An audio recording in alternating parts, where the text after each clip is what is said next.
ശരീരത്തിലെ രക്തപ്രവാഹം വർദ്ധിപ്പിച്ചിട്ട് വേദനകളെ കുറയ്ക്കുന്ന ഒരു രീതിയാണ് ഇലക്ട്രോ തെറാപ്പി എന്ന് പറയുന്നത്. സാധാരണഗതിയിൽ ഫിസിയോതെറാപ്പിയിൽ ഇത് വ്യാപകമായിട്ട് ഉപയോഗിക്കാറുണ്ട്. നമ്മുടെ മസിലുകളെ ബലപ്പെടുത്താനും പെയിന് കുറയ്ക്കാനും വേണ്ടിയിട്ടൊക്കെ ഇലക്ട്രോ തെറാപ്പികൾ സാധാരണയായിട്ട് ഉപയോഗിക്കാറുണ്ട്.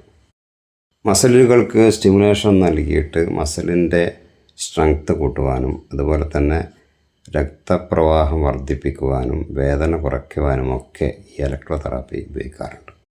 ഇലക്ട്രോ തെറാപ്പി നൽകിക്കഴിഞ്ഞാൽ ഒരാൾക്ക് എക്സസൈസ് ചെയ്ത ഒരു ഫലം കിട്ടും. അരമണിക്കൂർ എക്സസൈസ് ചെയ്താൽ മസിലിന് എത്രമാത്രം സ്റ്റിമുലേഷനും അതുപോലെ തന്നെ റിലാക്സേഷനും കിട്ടുമോ അതുപോലെ തന്നെ റിലാക്സേഷൻ ലഭിക്കുന്നതാണ് ടെൻസ് തെറാപ്പി.